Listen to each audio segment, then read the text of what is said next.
Hello hello ఓ అమ్మాయి, పాత రోజులు మారాయి. ఆడపిల్ల అలిగినతో వేడుకొనడు అబ్బాయి. ఓహో పడాయి చాలోయి, కోతలెందుకు పోవోయి. ఆది నుంచి లోకంలో ఆడవారిది పై చేయి.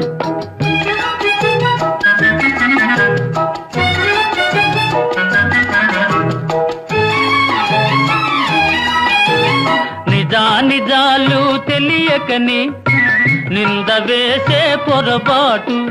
నిజానిజాలు తెలియకని నింద వేసే పొరపాటు. నాటికి నేటికి మీకు అలవాటే. హలో హలో ఓ అమ్మాయి, అవును మీదే పై చేయి.